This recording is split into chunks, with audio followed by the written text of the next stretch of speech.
Welcome back, everyone, to LA Not So Confidential. I'm Dr. Shiloh, and I am joined this week, as always, by my lovely co-host, partner in crime, Dr. Scott. Hello. Hello, it's Dr. Scott here, back How are from you? Alabama with a banjo on my knee and about an extra 5.5 pounds from the unbelievably delicious food that I literally ate my way through my hometown. So you were good. able to get out of the closet that you were in last time, wedge yourself out of that, and get home. Yeah.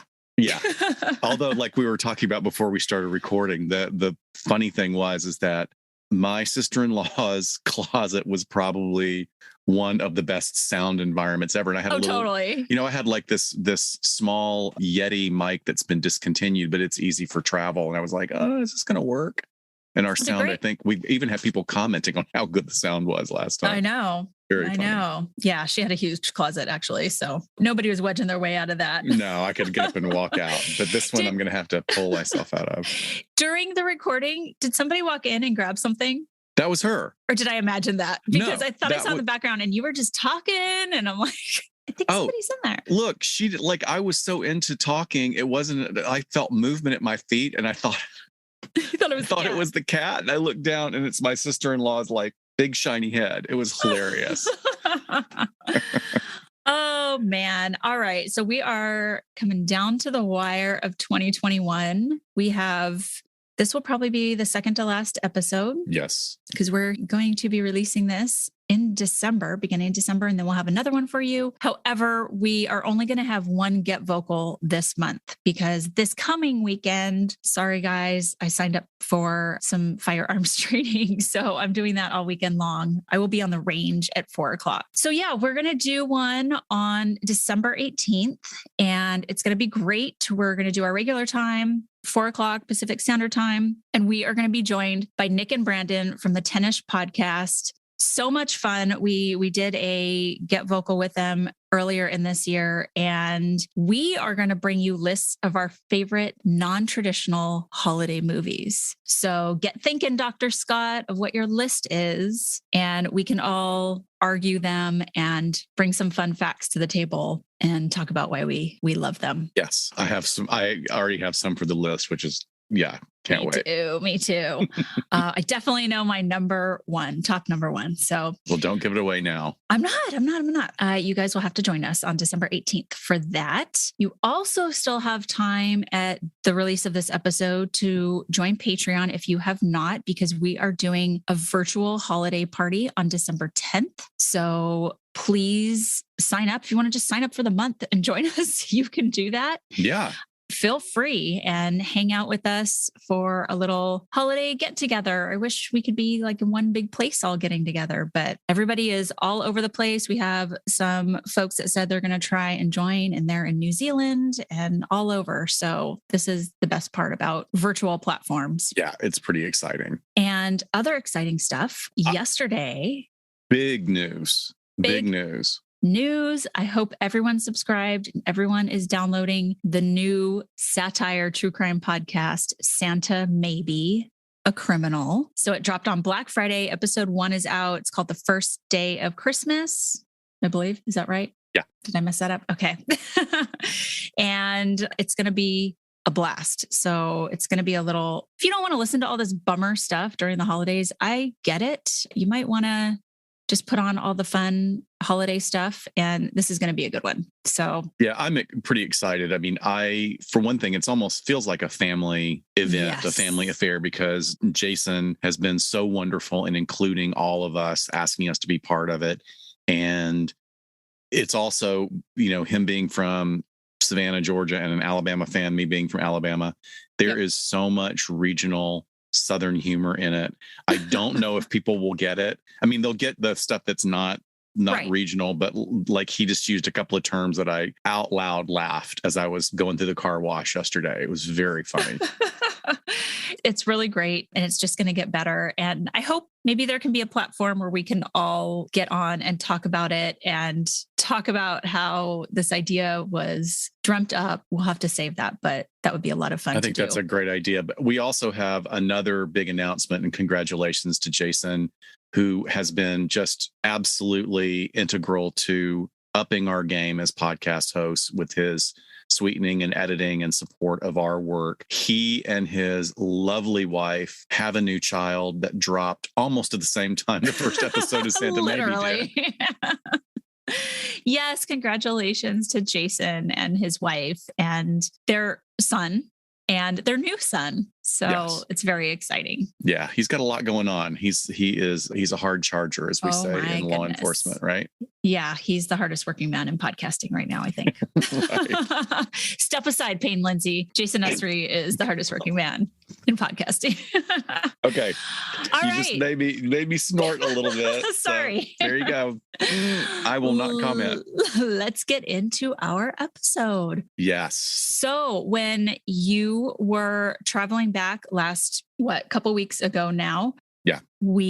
I did Get Vocal without you reluctantly, and it went very well. I had Miss Lenora Claire on. Oh, and that's so great. We had a really great show talking about advocating for victims in the media and how that should be and can be facilitated and how they can be supported. And she started a consulting company that is doing that work. But in telling her story about being a multi-crime survivor, including stalking, she used the term erotomania, which you and I have talked about in a couple of episodes, our stalking episodes, probably our intimate partner violence, intimate partner homicide episode. And the audience in our chat room was just like, we need to hear more about this. So here we are. We're doing a full episode dedicated to erotomania. And I think this is something, like I said, we've mentioned, but to drill down, I feel like we have put together a really good show for you guys today. There's a lot of information about real life cases, about how it's portrayed in the media, as well as the background research, the historic research, and the statistics that are out there today. So, trigger warning for this episode, we're talking about matters of gun violence, homicide, stalking. So if any of those are triggering topics to you, just make sure that you listen with care today. Yes. And thank you for that. I think it's important that we put these trigger warnings in, especially for anyone like Lenora Claire, who is the perfect example for people who have been the target of unwanted attentions, whether it be related to erotomania or not. So Let's dive in. The term erotomania causes an individual to have the delusional or false belief that they have a secret or known admirer. So this admirer is usually someone famous or at least from a higher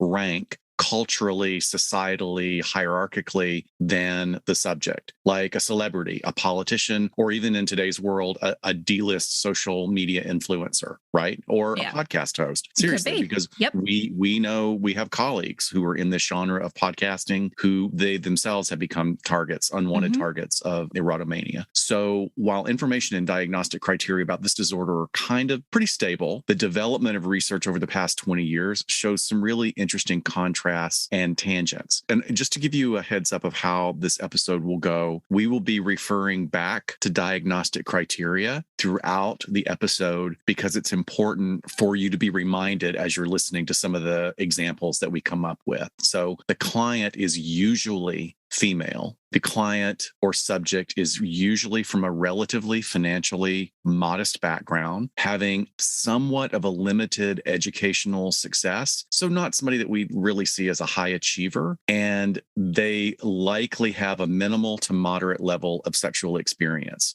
Erotomania can be either primary or secondary. Secondary erotomania occurs under the umbrella of what we call comorbid, and comorbid means simultaneously occurring disorders. This particular one usually presents with psychiatric disorders like bipolar disorder, schizophrenia, as well as organic disorders like dementia arising from age-related senility, meningioma, which is, related to meningitis, or chronic and severe alcoholism. So a woman or a female subject who has erotomania usually fixates on older men, whereas males with erotomania usually fixate on younger women. But in the case of women, their target is perceived by the subject to be of a higher social status and are usually married or otherwise unavailable or out of reach, as in the case of like completely unknown celebrity status or equal levels of power. Okay. So it's generally someone who really is unavailable and very unlikely to be in a relationship with the person who is the subject. As far as the research has shown over the past 20 years, the life period that female clients can experience erotomania is during their late reproductive phase and while they are either single or in unstable relationships. Now, that's not a blanket assumption, but it shows the majority of the cases. So are we kind of thinking maybe there's some stressors going on there at the period of time that they're at in their life? If they're single, if they imagine themselves being married with children?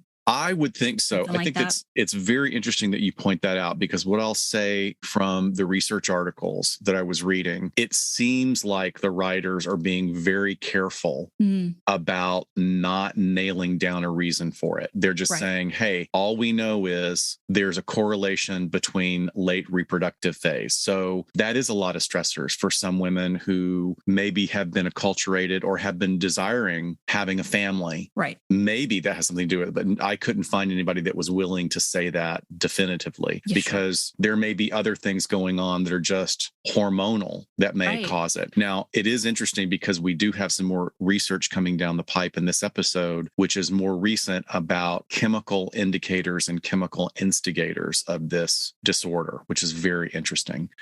So now, in contrast to women, males who experience erotomanic fixations, their objects of fixation are primarily younger and sexually attractive women. So again, typical sort of male representation or male expression of a disorder, always going for somebody that's way more attractive and in their own way, like the female example, completely out of their league. So in saying that, what we're kind of indicating is that I guess they're looking at standard culturally accepted views of what is sexually attractive to most men. But what also is common along with the other expression of female subjects with this is that their target, the men's target, also appears to have influence in the community at large. So as well as being younger, sexually attractive, the women are also thought to have some sway in the community, like what you would see with an influencer or somebody that was holding a respected position. Okay. So classical descriptions of the onset of this delusion is described as abrupt, like happening almost overnight. It's very quick. It can happen out of the air with the subject never having had a fixation like this before, which is interesting because how are you going to predict it? It means it's going to be very, very hard to predict in the community. Sure. The object of the fixations are believed by the client to be the first ones to declare his or her affections, which may or may not be returned by the client. I'm using air quotes when I say the client. So the individual who has the erotomanic fixation believes that this person is expressing their feelings first. Right.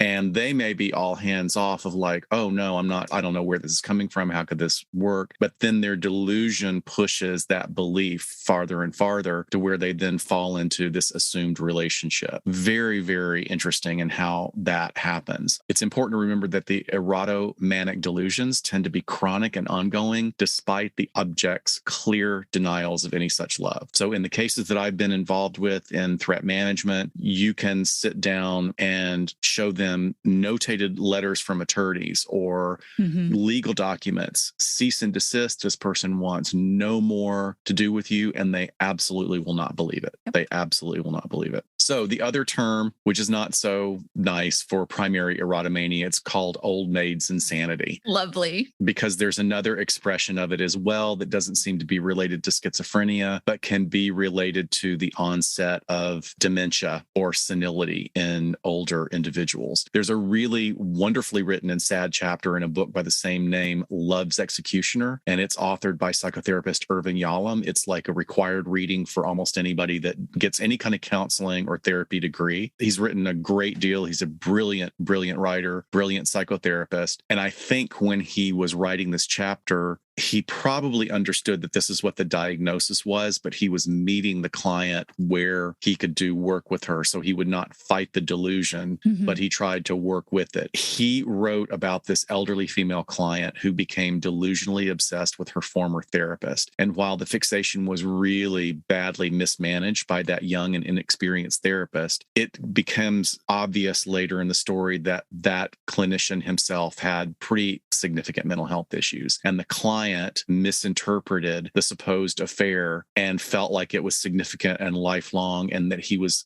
even though it was long over, he was going to come back to her. And so an example like this without other comorbid diagnoses would be classified as secondary erotomania. Sure. Wow. That's really interesting. I did come across an article that talked about 2 cases. It was published in 2021. I'll reference it on our website in our reference section, but it claimed to be the first 2 case studies, which of course are documented, right? I'm sure there are many before this, but of same-sex erotomania. And both of the women who were featured as the case studies had erotomania with the object of their affection being their female therapists. Wow. So it was very interesting, and just how it was secondary for, I think, both of them. Obviously, they were coming there with other issues going on, but how chronic it really was. Like you said, even when they were being treated by other therapists, sometimes just after one session that this erotomania emerged. Fascinating stuff. Well, and you can kind of understand that. Oh, sure.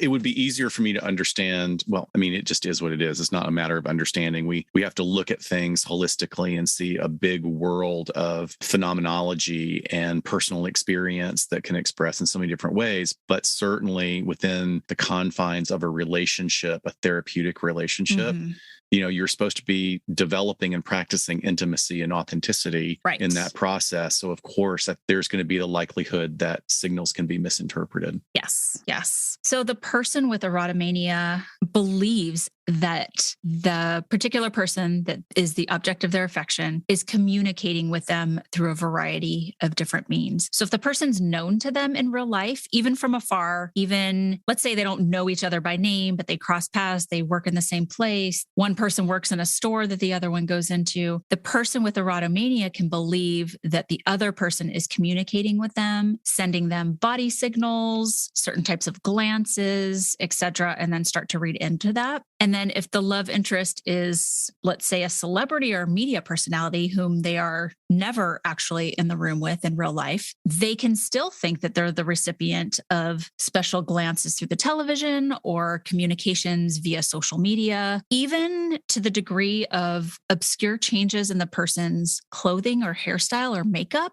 or the way that they hold their body posture or arrangement of objects in the scene, I guess I'll say, are what the person with erotomania believes are indicators that the person is communicating with them. So this is what we see with the celebrities, whether they're speaking to the camera when being interviewed, and there's a certain phrase maybe they say that the person then picks up on and thinks is a message just for them. Sometimes they even believe that they're receiving telepathic messages to communicate desires, or in some cases, what we call ideas of reference. As interesting and far out as telepathy sounds, ideas of reference in themselves are even just as fascinating. We've talked about it before in other episodes, but ideas of reference are the experience of an individual believing that insignificant events or coincidences have an explicit meaning in that person's life. Within erotomania, these events are tied directly to the individual with whom the client is fixated. So an example would be sitting in a coffee shop, hearing the music play in the background, and believing that your admirer is sending you messages by choosing that particular song that you're hearing. It's not that they themselves are singing the song and they can hear the voice singing. No, it is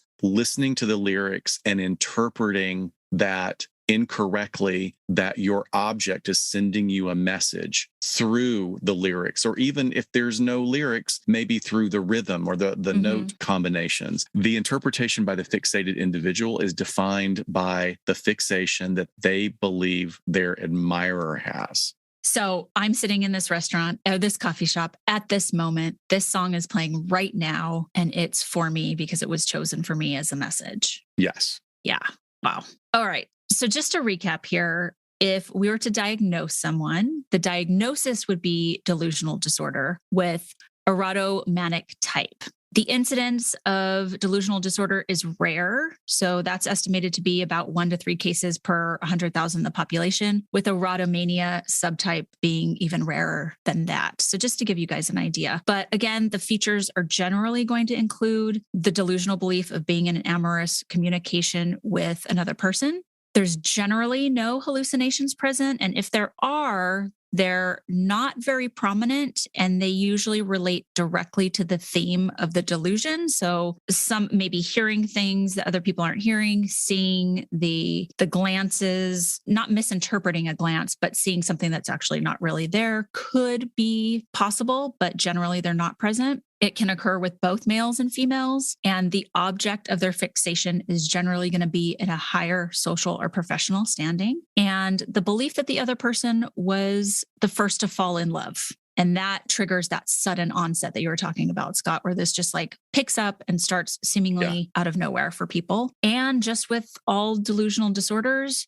generally they are going to lack insight into their own delusional thinking. So this makes sense why some of these numbers might be low. They might not be coming to seek their own mental health treatment. It usually lands in our laps when there's a complaint sort of from outside, or they become so agitated with whatever their delusion is that they're really coming to manage their anxiety. It's not that they think there's something wrong with the way that they're thinking. They also completely insist on the accuracy of their perception of love by the other person that they're fixated on. So erotomanic delusions are prominent in the thinking of people described as what we call celebrity stalkers or obsessed fans. Yeah, it's really important to remember that with any kind of delusional diagnosis, it is next to impossible to pry into that delusion and pull it apart. Right. In fact, if you pry too hard, if you push too hard, then your efforts can be folded into that person's delusional belief system. And then you've lost all connection that you had with the person and you have no therapeutic alliance from which to work. It's very, very difficult. In a review of 48 cases of erotomania, a study showed that other comorbid psychiatric disorders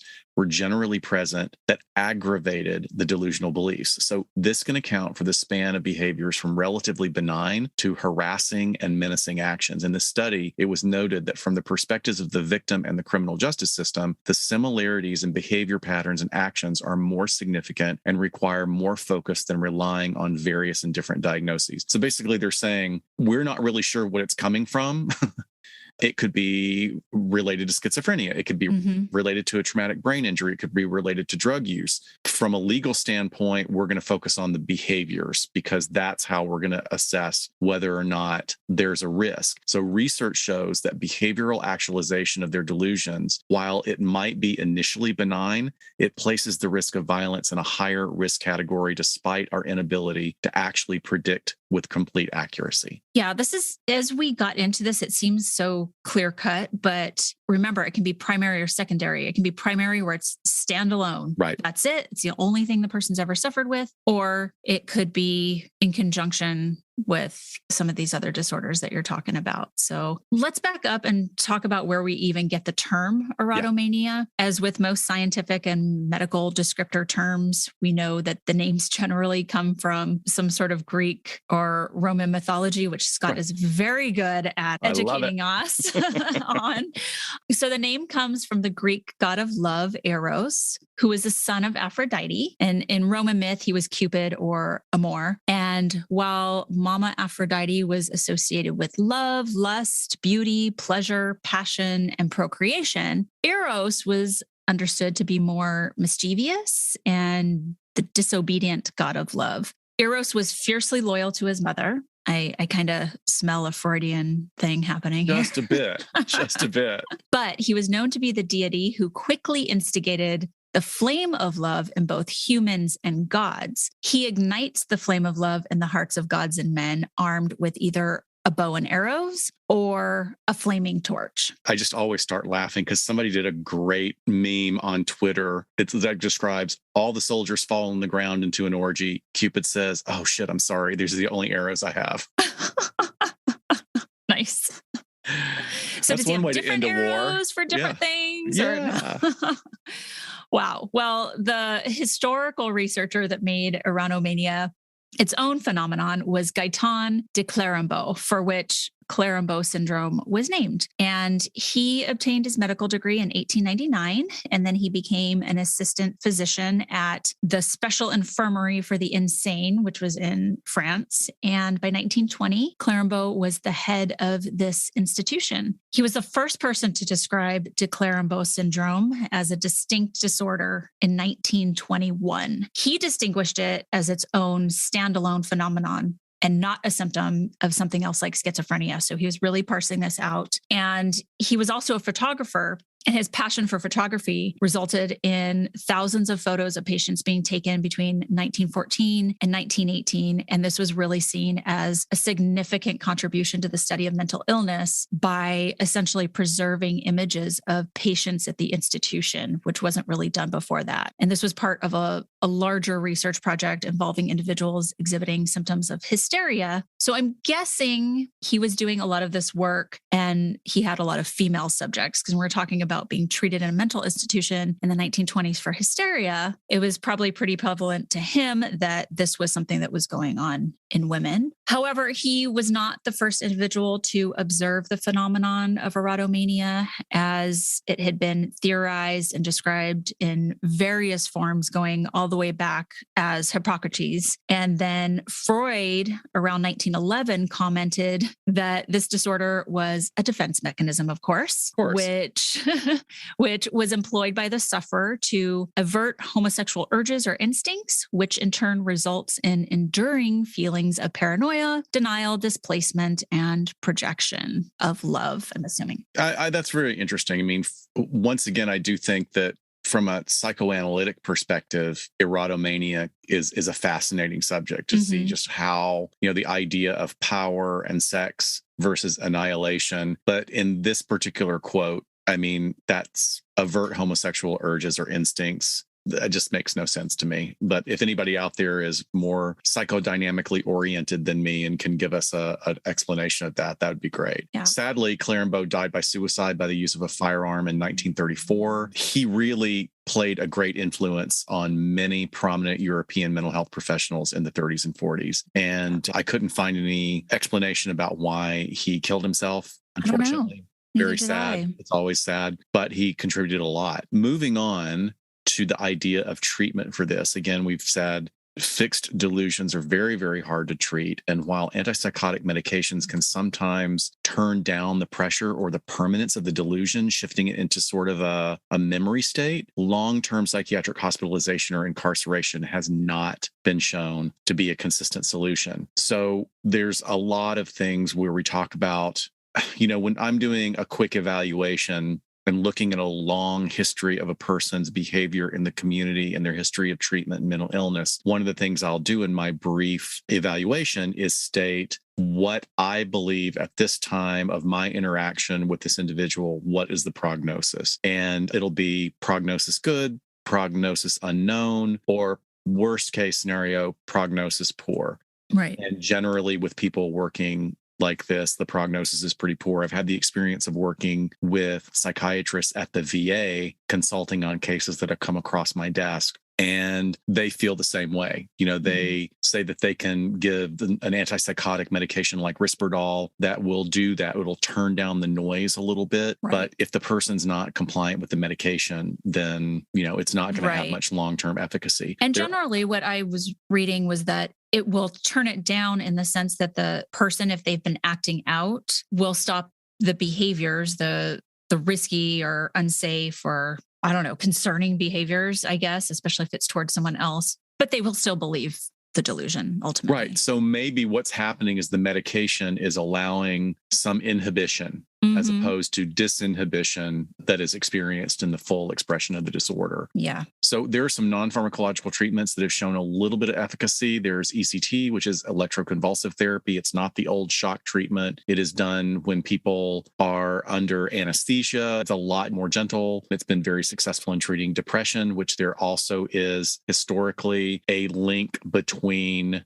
depression and the expression of erotomania as well, supportive psychotherapy, family and environmental therapy, rehousing, risk management, and trying to treat the underlying disorders in the case of secondary erotomania. So if there is that comorbid diagnosis, sometimes treating the things that are easier to treat may actually make the erotomania go away. Electroconvulsive therapy may help in the temporary remission of delusional beliefs. Antipsychotics are going to help turn that noise down in the delusion and reduce the agitation, like you said, the associated dangerous behaviors. And then you can also use SSRIs, which is our general antidepressants, selective serotonin reuptake inhibitors, that will knock out that foundation of depression.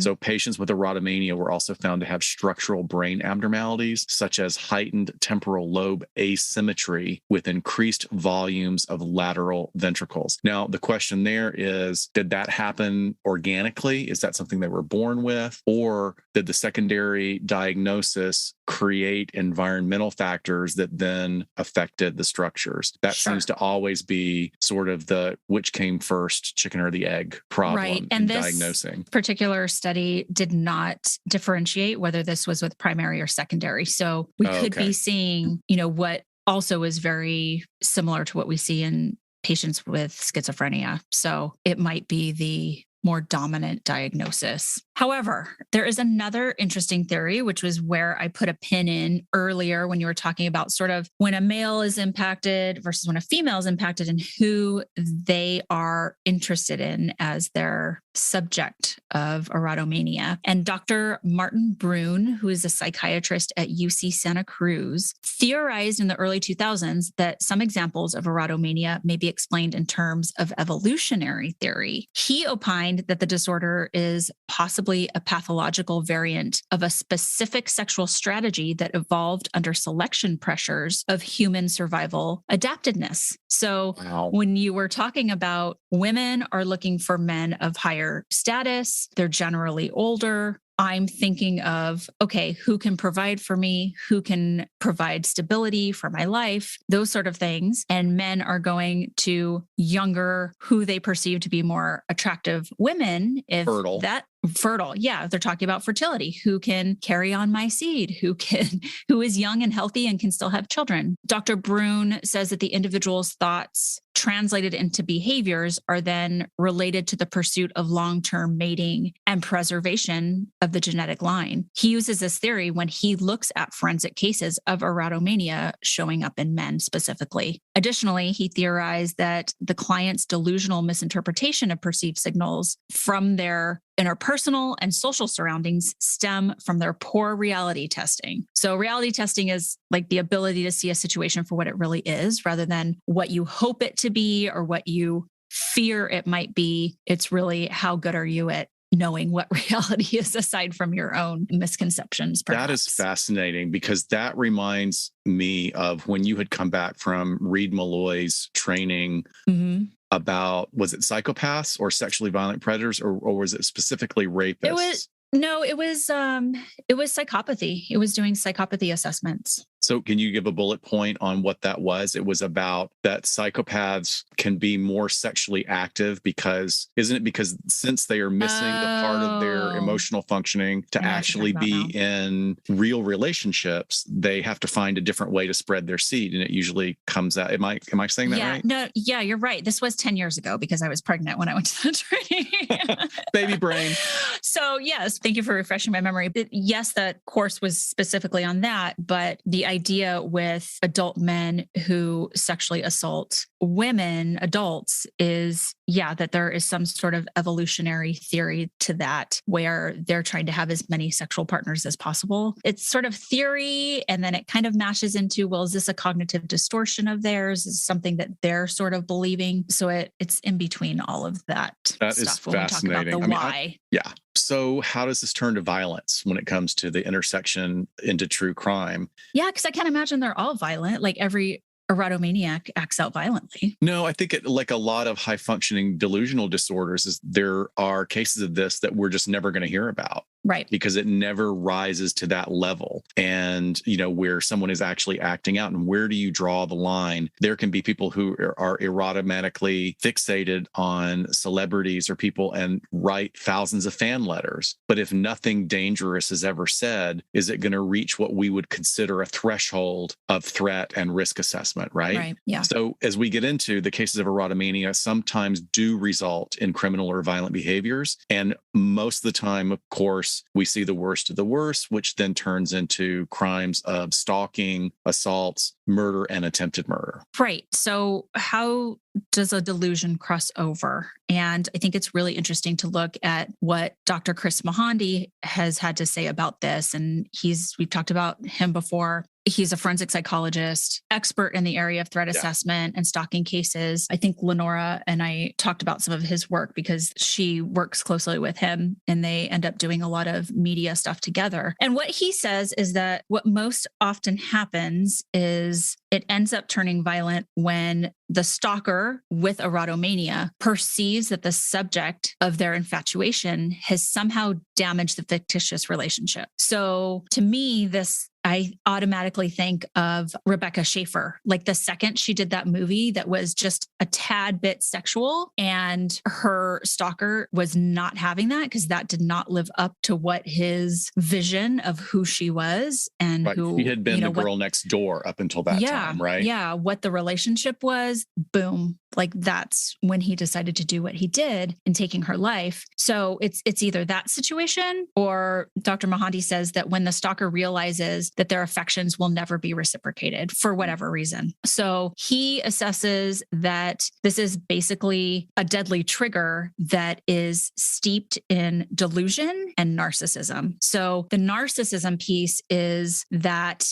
quote, if I can't have you, then nobody can, or I'm going to now possess you by taking your life. And so that's why we end up seeing just the planning, the showing up, the shooting the person. Like there's no like kidnapping and drawing this thing out. Really, with these high profile cases that we see, it is just this person has decided they stick to their mission and their plan, and they're not even thinking about the aftermath or what happens to them. I thought this was really interesting because it's very similar to what we see in violent interpersonal relationships or domestic violence type relationships, intimate partner violence, where it gets to that level where the victim terminates a relationship and then the perpetrator is like, nope, there's no way. Like, you can't leave me. I can't live without you. It's like that ultimate possessiveness, that ultimate ownership of another person. In these cases, it's very sad because other family members, bystanders, other love interests. There are other people that can be either targeted if they just happen to be there. Like when we talked about in our episode about Dave Navarro's mom, her very good friend was there. Was it her friend or her aunt? I think she was a friend, but Dave considered her an aunt. Wrong place, wrong time. Yeah, she was killed as well because this was his mission and he went over there to kill her. So I think this is really interesting when we look at the overlay of IPV and some of the mindset that's happening. And in both, that narcissism piece is just such a factor in this, aside from the delusion. Yeah, I think this is something that is just absolutely fascinating because for anyone who's listening, if you've ever had the experience of being in a relationship with a toxic or a malignant narcissist or even a covert narcissist, it can be really, really difficult. The gaslighting, the manipulation. And so I'm not letting anybody off the hook. And certainly I'm not letting anybody off the hook who commits a crime or commits violence. I do think it's important to understand that these things don't generally come strictly out of an organic place, but what you just pictured or what you just presented, actually, the way you described it, is this unbelievable,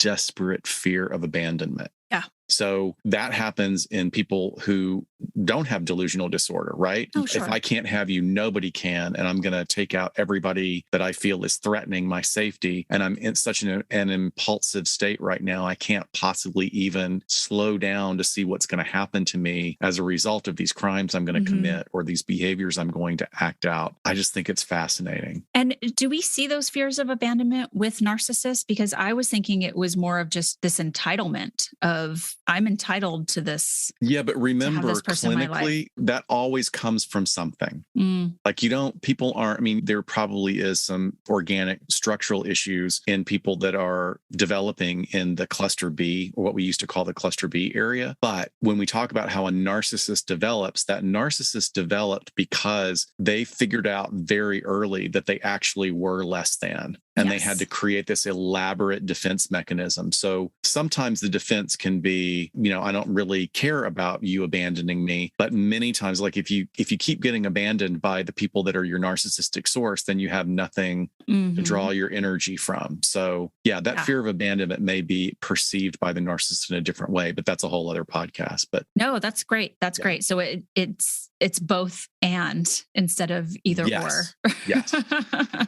Hopefully everybody followed us. I felt like we were just hashing something out with each other. Sorry. That's good. Welcome to our lives. We sit and talk about this stuff all the time. So should we get into some cases here?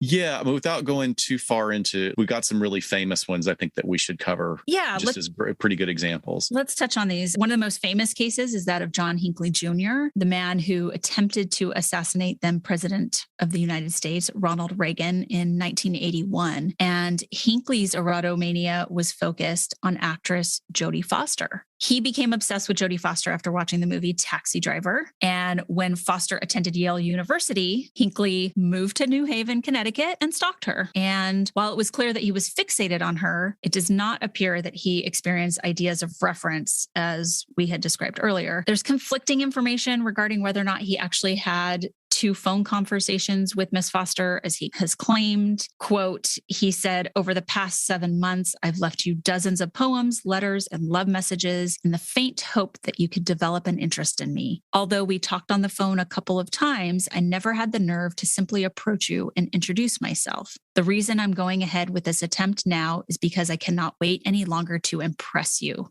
So this is kind of echoed in a case that I'm going to cover in a second, but maybe I'm splitting hairs here, but this does not follow the exact formula that we talked about it before. Not that it has to be exact, but thinking that the object of their interest is in love with them first, like just automatically having this idea. This feels like I'm going to make her notice me and love me and hopefully fall in love with me because nothing else has worked. And I think a lot of these cases end up being like that. It's more of like the obsessed fan. Right. So he's erotomanically fixated, but he hasn't necessarily been misinterpreting cues from his environment as an interest shown by Miss Foster at that time. Sure.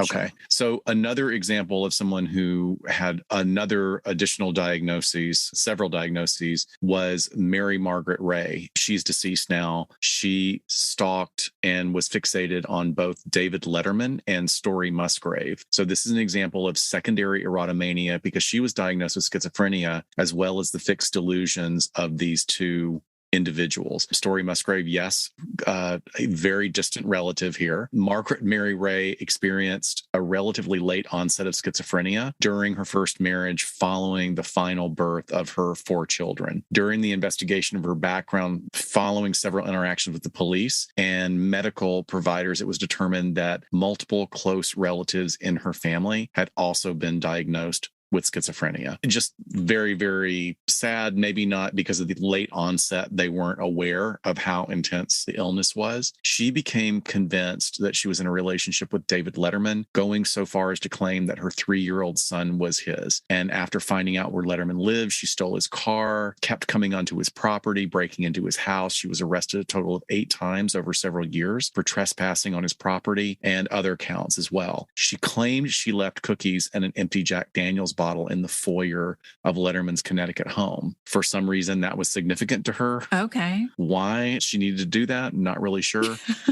Following her release from hospitals, she would cease the medications that were prescribed to her. She would not be compliant with her meds, which would immediately lead to an increase in her symptoms again. So eventually she turned her interest to former astronaut Story Musgrave, going so far as to pose as a reporter in 1994, where she was then able to get through security and interview him while he was in Houston. Wow. Following a number of restraining order violations, Ray eventually served time in a Florida jail for trespassing on Musgrave's property. She claimed that she and Musgrave were riding a book together stating, I love Dr. Musgrave. I would die for him. He is a man of integrity and intelligence. Unfortunately, she committed suicide in quite a brutal way. A few years later, she had become homeless and she laid herself down on railroad tracks in front of an oncoming train. Very, very sad into a very sad life.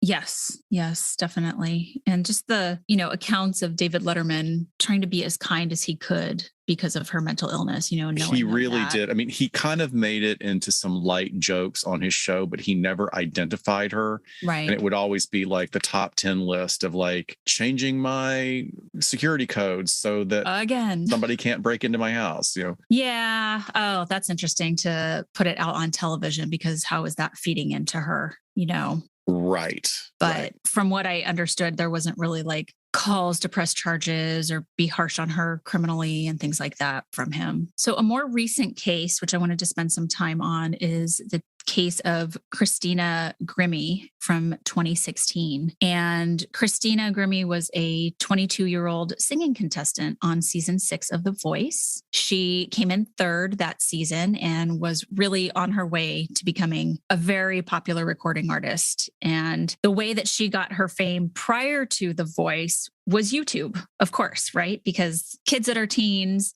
in the mid 20 teens know what they're doing on YouTube.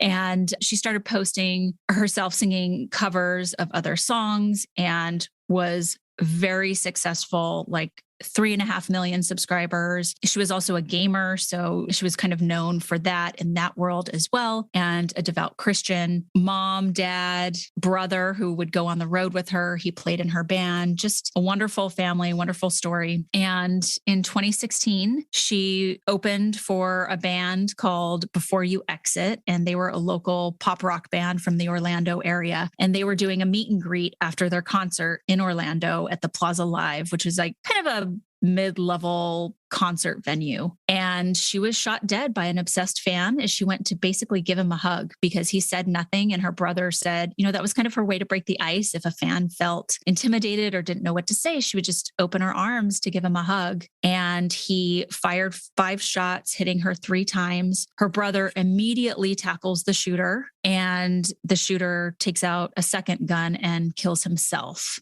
Her brother, I just can't imagine hearing his account of this. He said, I wasn't afraid. There wasn't any time for fear. It was my first instinct to tackle him. So that's what I did. And the suspect, who I'm not naming on purpose here, he doesn't need any airtime, traveled from St. Petersburg, Florida to attend the concert and the signing. It was about a 2.5-hour drive. He was 27 years old, lived with his parents, and his self-proclaimed only friend, which I believe was interviewed extensively by police. And there's recordings out there of the interviews. Very genuine person, had known the family for a long time. He was actually friends with the perpetrator's older brother and then became his friend. But he described the perpetrator as a loner, as very socially inept, a complete introvert, and said that he grew up in a somewhat abusive household. He said that he heard accounts of the mother beating him with a frying pan, throwing dishes at the boys, broke his brother's arm on one occasion in some sort of altercation that happened at the home. And then just previous to the shooting, his mother, and I mean within a couple years, not like the week before or anything, but his mother died of an accidental overdose of aspirin.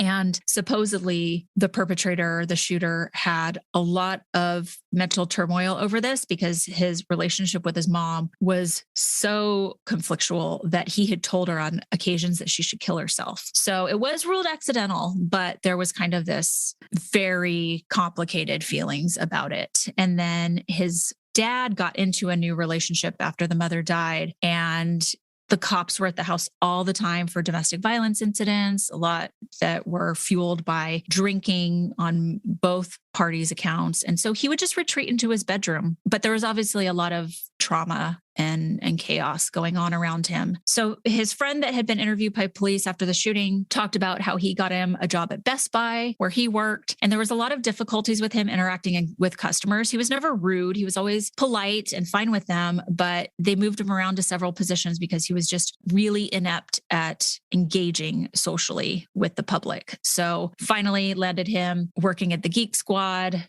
kind of in back rooms, working on computers. And the friend talked about how he even expressed concerns about his friend's behavior to their manager, but it wasn't something that was impacting the job. So there really wasn't anything that was done at the time. He attended college. He did a few years there, but dropped out. And his friend says that he felt like he couldn't spend enough time on his video games at home. And he was becoming obsessed with, wait for it, Scott, playing World of Warcraft. It happens. I have to get a dig at you every time I can. Yes. But not only was he obsessed with his video games, but he knew that his friend was becoming obsessed and fixated on Christina around the beginning of 2016. Like quickly, within months, the interest then became infatuation and then full on obsession. He even said that his friend started to change his appearance physically. And he said that this was purposefully so that he could then become a YouTuber in order to get the attention of Christina. So he went and got LASIK eye surgery, so he didn't have to have glasses. He got wisdom teeth removed. He got hair plugs, and then he went on a diet where he lost like 50 pounds. So really put a lot of investment into changing himself. And then on top of that, there were more cognitions that were developing because he started to change his religious beliefs. So previously he had been an atheist, and then he started talking about Christina in very religious terms, talked about how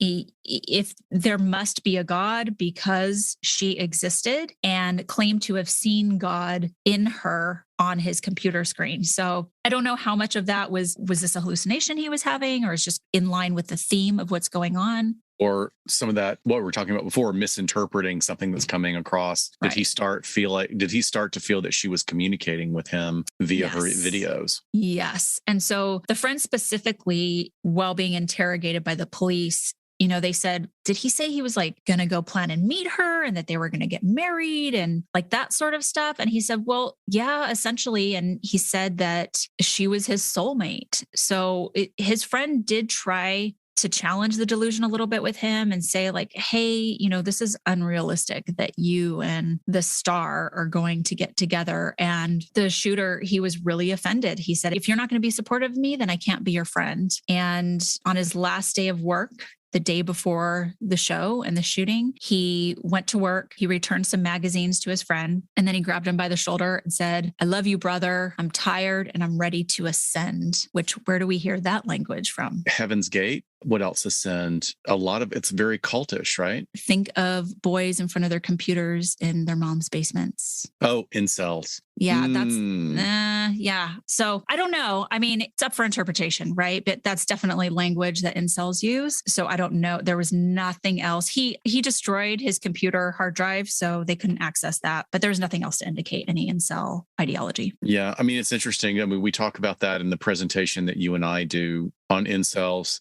The idea of body dysmorphia that is really strong in the community, and of like you have to have the things about you can do through plastic surgery, and that there's been an increase in men's plastic surgery that has to do with incel idealization of the male figure. Right. So I love this quote that Chris Mahandi has about how magnetic celebrities can be for these folks. He says, quote, that's their gift to humanity. And unfortunately, with unstable people, that gets kind of rolled into their way of thinking as more of a relationship than actually exists. The fantasy can very quickly morph into a cure, if you will, for their sense of isolation and desperation and hopelessness. So what he's saying there is that a celebrity is like the perfect answer to somebody who is experiencing this. And if they start fixating on, oh, I'm going to be in this relationship with this magical creature, basically, then it fixes all of my problems. I can feel better about myself. I have a reason to live, something to focus on. And it's the ultimate unattainable, right? You talked about that at the beginning when we looked at how males and females look at their objects of interest, and it's always the unattainable. Now, I'm sure people kind of remember this story, but probably not details, because this really got overshadowed. I don't even know if that's the right term. It was a horrific, tragic weekend in Orlando because the next night was the Pulse nightclub shooting. And then it was the same weekend that child was killed by an alligator at the Disneyland resort or the Disney World resort. So talk about just a tragic, tragic time and place. Christina's parents are doing wonderful, wonderful things with the Christina Grimmie Foundation. It supports families who've been victims of gun violence. And what their aim to do is to get support to families within 72 hours of an incident happening. And their goals are really to reduce the long-term consequences of trauma and get the families to be able to focus on healing rather than all of the other logistical stuff that happens. So they've been able to pay for temporary housing for families whose loved one was lost in their home, so they don't have to stay in the house where the shooting happened, or helping a single mother with the cost of childcare so she can start working again, helping families with bills that allow them to get on their feet again in big ways. I mean, like halting evictions, repossessions, paying for groceries, all of those things. So I'm going to put a link in the show notes to their foundation. It seems like they're doing really wonderful things. We made a donation earlier today since we were telling Christina's story, and please consider donating if you can. I'm so glad you shared that particular story and how wonderful that they were motivated in that way to provide support to other victims. I think that's fantastic. But it's also, I would also say that everybody grieves in their own way. And if there are people who can't take action, that's okay too. And in fact, here's an organization that will help you. But everybody's expression of their own process of grief is unique and personal and should be reserved from any kind of judgment by people who were not in the mix at the time. Totally agree. Yeah, that's what Lenora and I were talking about. She's like, I'm in a place where I can help. I can fill out a restraining order, piece of paper for someone if they are not up to doing it. And I'm just glad that there's people like that because everyone handles it differently and we need to lean on those that can help us out. Yeah. Well, for another academic example that reads like a thriller, I want to encourage people to see the link in our notes for an open source article by Dr. Reed Malloy regarding a man with secondary erotomania, comorbid with schizophrenia, and other various personality disorders. And he tragically murdered a plant manager and 2 police officers after being rejected by the object of his fixations. The subject had developed the delusional belief that his target was in imminent danger at her place of work and required his rescue. So Dr. Malloy uses this article as a case example of what we call triangulation, where, in his words, rage toward the rejecting object is displaced onto a third party, which is then perceived as impeding access to the victim and may be at risk for violent assault. Very interesting to remember. Ooh, that's a good case. Look it up. Yeah, it's very easy to read. It's a couple of pages and you can link right to it from our resources. I want to take like almost a right-hand turn into the area that sort of really relates to us and what we do. I mean, I think we try and be very careful about making flippant diagnoses of people that we haven't had any interaction with. Mm-hmm. And I know that that is a big thing in politics because of what used to be the ruling against psychiatrists publicly diagnosing people. That was only specific to psychiatrists. It was never actually specific to other clinicians. And then there's been the argument of maybe someone does need to be ringing a bell of warning when a person in a very influential position is acting in a way that expresses danger to people, to a large number of people. So this case is related to that. And then I want to be very careful about how I frame this because this does involve one of our colleagues, someone who is much more experienced than we are and has been around for a long time, but really was not appropriate in his summations. The example I want to give is Anita Hill. And for the younger people who don't know who Anita Hill is, Anita Hill testified before Congress in 1991 about the sexual harassment she said that she had experienced while she was an aide to Clarence Thomas. Judge Thomas was a Supreme Court nominee at the time. So these kind of explorations of his history were part of what is always done. Of course, we have all lived through this most recently with Kavanaugh and the allegations against him of sexual inappropriateness and assault of a young woman that he was in college with. But Judge Clarence Thomas had been Ms. Hill's supervisor at the Equal Employment Opportunity Commission. again. Despite her accusations not meeting the mark for our understanding of the motivations and drives behind erotomanic fixation, Dr. Park Dietz asserted to the Senate Judiciary Committee that Hill may have erotomania and that this was the basis for her accusations. Wow. Wow. Okay. I'm just going to take a moment to digest that. And is it weird that we're hitting like the trifecta of prominent forensic psychiatrists, psychologists today? I always want to call him Saint Malloy or Saint Reed because he's just such a wonderful man. I mean, when you go and do trainings with him, you get this sense of warmth and passion for his work. Do you have erotomania, Scott? I don't. I swear I don't. He doesn't call me from a block number at night and talk to me. Oh my God. That's so funny. But look, Park Dietz is also well known and has done amazing things. Yes. But this warrants an apology, I believe. Yeah, there's this thing, and then there's the other thing that we've talked about before, the Andrea Yates case. But yes. So Park Dietz is a forensic psychiatrist and a criminologist who has consulted or testified in many of the highest profile criminal cases in the US. His study of threat and risk assessment has resulted in his creation of the specialty of workplace violence prevention. And that's been really essential for maintaining workplace safety. He's well respected for his observations and expert testimony on criminals such as Betty Broderick, Jared Lee Loftner, Joel Rifkin, Arthur Shawcross, Jeffrey Dahmer, Ted Kaczynski, William Bonin, the DC sniper attacks. A lot. Goes on and on. Yeah, he's definitely was the guy for a long time. Right. And there's been some things that have fallen through the cracks, like he got mixed up on the stand when he was being cross-examined, where he was testifying, but then thought he was referring to his own research, but it was actually like the plot line of a Law and Order episode, something like that. That he was like a consultant on, or right. So the contrast, a couple things mixed up. Yeah, look, there's a contrast in his expertise in this particular area that's really disturbing, and noticeably, it's missing from his Wikipedia page. So good for you. I did not know this, by the way, and thanks for bringing that up. Because there's a lot of articles. Anita Hill needed any more bullshit. I know, seriously, what an amazing individual, and she's doing great things to this day. She has not let that incident define her, although I'm sure it was incredibly difficult. And she was also the target of a book by a pundit, a real right-leaning pundit, David Brock, who wrote really several smear books about women. He wrote a terrible one about Hillary Clinton as well. Ugh, what is that about? What can we diagnose that as? Well, interestingly enough, David Brock came forward later, many years later, and apologized for a lot of what he wrote and said that he was heavily influenced by the environment that he was in, and he was basically just hired as a political hitman to write these things.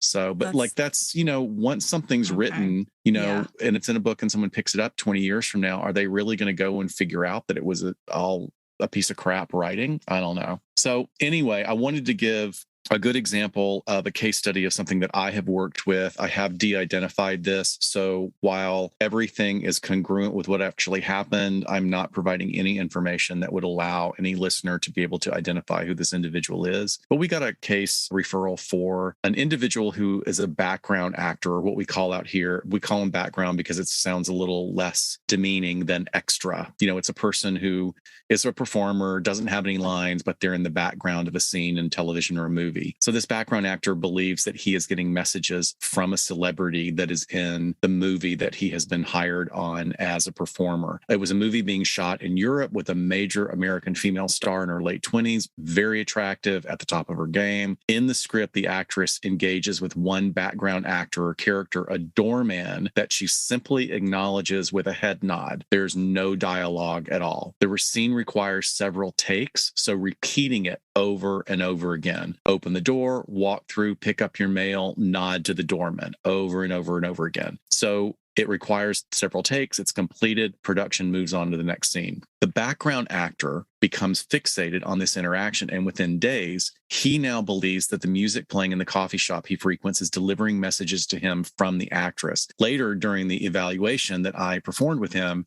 he denied that it was the actress's voice, but it's rather that he knows she is guiding his interpretation of her meaning through the lyrics and the drum rhythms within the music. Ah. So he followed her back to Los Angeles. He broke into one of her homes and he lives there for several months. It was actually an empty house, was being renovated, but the gardeners and the construction workers thought that he was one of her employees and was staying in the house as sort of a caretaker. Yeah. So despite a hospitalization on a 5150 hold, restraining orders, and legal hearing for the restraining order, his beliefs are persistent and untouched by medication. It's later discovered that he was prolonging the restraining order hearings, believing that the actress would be present at one of the hearings and he'd be able to straighten everything out with her. Oh, sure. So Just got to he get was face to actually, face again. exactly, he was doing anything he could to create an opportunity for a face-to-face interaction. This client had no history of violence.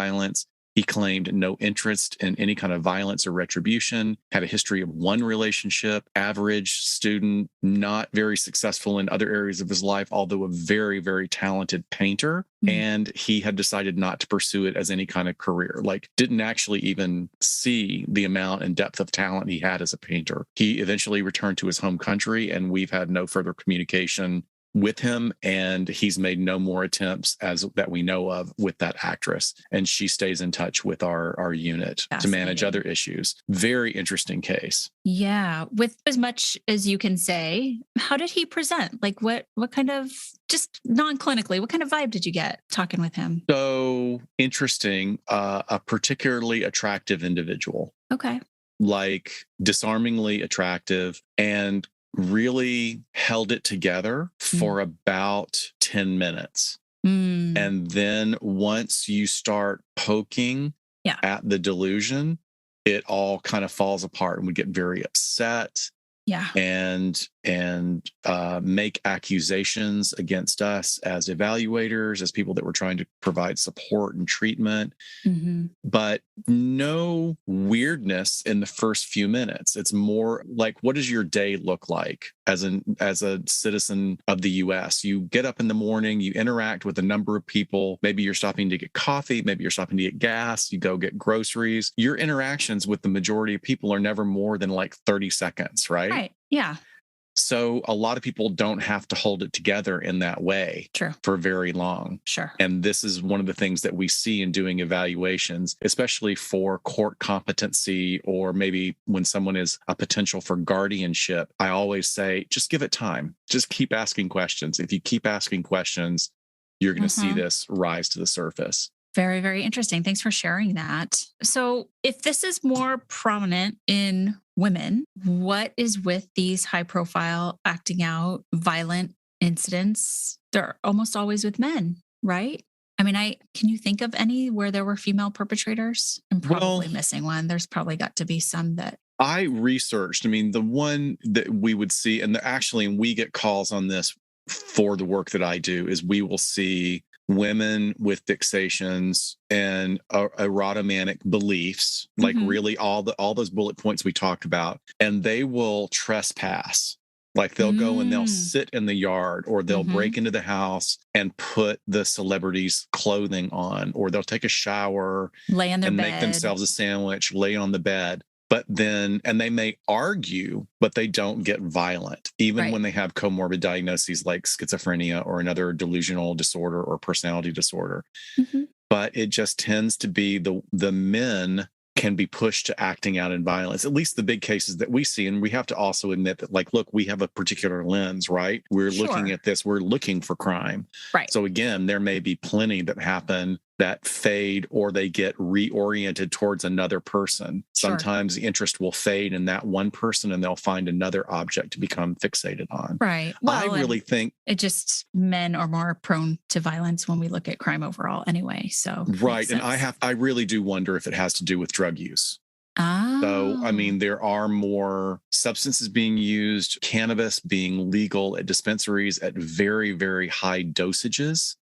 That's going to affect people's disinhibition as well. So if somebody's self-medicating and not taking their prescription medications, or they're combining the two, which can be even worse. Right. Or just self-medicating for whatever mental illness is underlying. Right. So, I mean, this was the thing that took me completely by surprise as we were reaching all of this, because I was immediately thinking, well, you can take someone with no mental health history, and if they do meth consistently for a few years, they're going to have some mental health symptoms. Oh, yeah. They're eating If away not at their frontal lobe. Exactly, if not full on psychosis Yeah. by that point. So it made me look for drug interactions. And there was a case that came up that for people with a history of resistant long term depression that had been put on a certain SNRI, selective norepinephrine reuptake inhibitor, the brand name being Effexor, the chemical name being venlafaxine, they found that it caused the emergence of erotomania in a very severely depressed woman. The quote here is, remaining on this dose for a further 4-week period, she acutely developed erotomanic delusions alleging that the prescribing doctor was a past sexual conquest of hers from school and that he was in love with her. This belief disappeared with the decrease of the dose of the venlafaxine to 150 milligrams over a 5-week period, and the depressive episode being partially remitted or responded. She continued taking 150 milligrams of venlafaxine for the following 2 years. So 150 milligrams of venlafaxine is pretty much the standard dose. You work your way up to that from the starter dose. Yeah. But people can go up to 450 milligrams. So fascinating. It is fascinating. So was the potential for delusional disorder or erotomania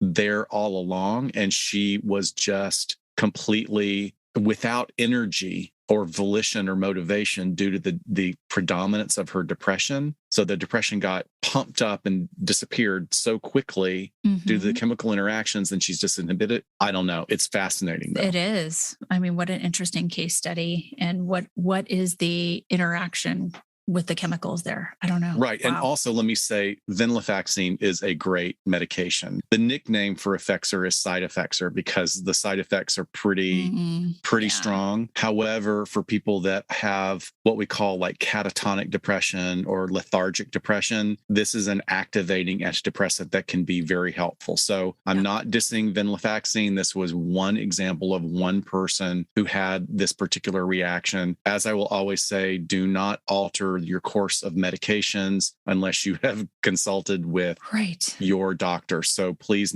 don't anyone interpret this as not taking that medication. No. Consult with your doctor. Not Dr. Scott, a different doctor. Right.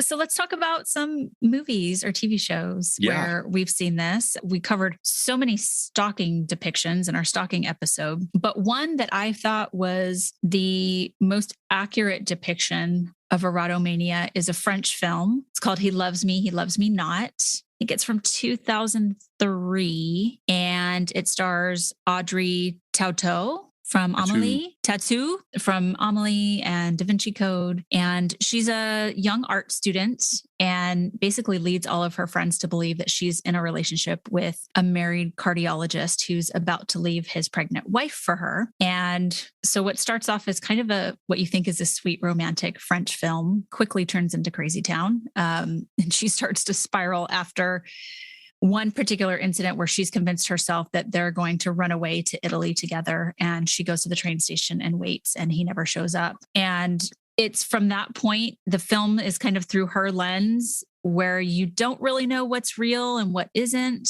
and what she's telling her friends and what's just in her head. And then it sort of rewinds and starts from his perspective. So you see what is true and what is not, and what the mixed signals are, or the misinterpreted signals are that she's fitting into her narrative and her delusion. Right. So it's good. I think it really depicts, how convincing they are with their friends, how when they're challenged that they're holding to the delusion, the coinciding depression that's there. And then of course turns a little bit, dark with some acting out behaviors, but I thought it was a great depiction. It's on Amazon Prime. But I love also the idea that it gives both perspectives. Right.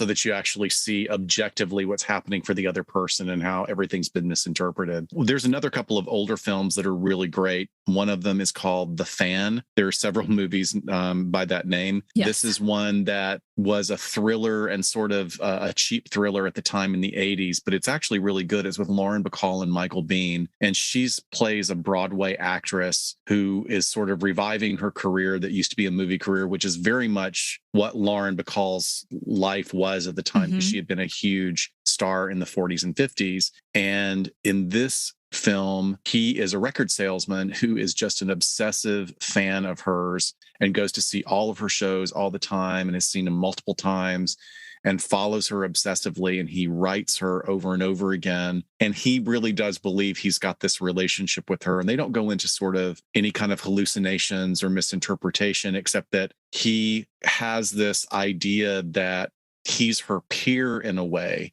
And he even goes so far as to write letters that are almost reviews of her performance, like, hey, this is the 23rd time I've seen the show, doing great. You need to work on your dance steps at the end of Act 1. I saw your chenets weren't so good. Very interesting development of his obsession. Wow. And of course, it turns into like a murder mystery, and there's a lot of crazy jump scares that are really good, but very much worth seeing if you can stream it. I smell Watch Party. Yes.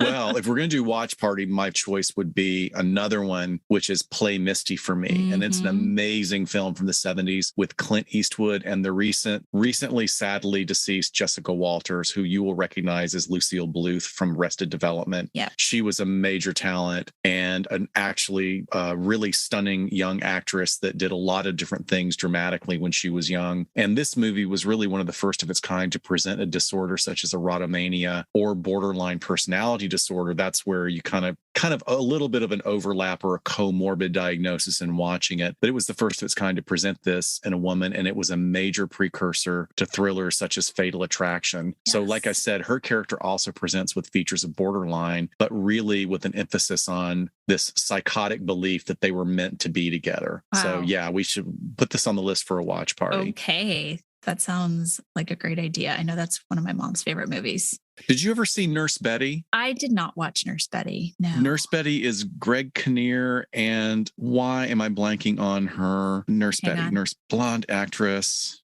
Renee Zellweger. How could I forget that? Renee Zellweger is wonderful. And we watched her in Chicago, right? Yes. And Morgan Freeman. So it's interesting. She has a psychotic break after PTSD from a breakup. At least I think it's a breakup. It might have been, it was a breakup. And she becomes obsessed with Greg Kinnear, who is an actor on a soap opera. Oh. And this goes a little bit beyond even erotomanic. She does have an erotomanic fixation with him, but she actually believes that she's the character Nurse Betty, and she drives cross country to be with him. So some great examples out there that are not necessarily bullet point diagnoses, because as we've illustrated, this is a complex disorder that may be the result of a number of things that could be either related to each other or not related to each other. I'm smiling because aren't they all complex? They are all complex.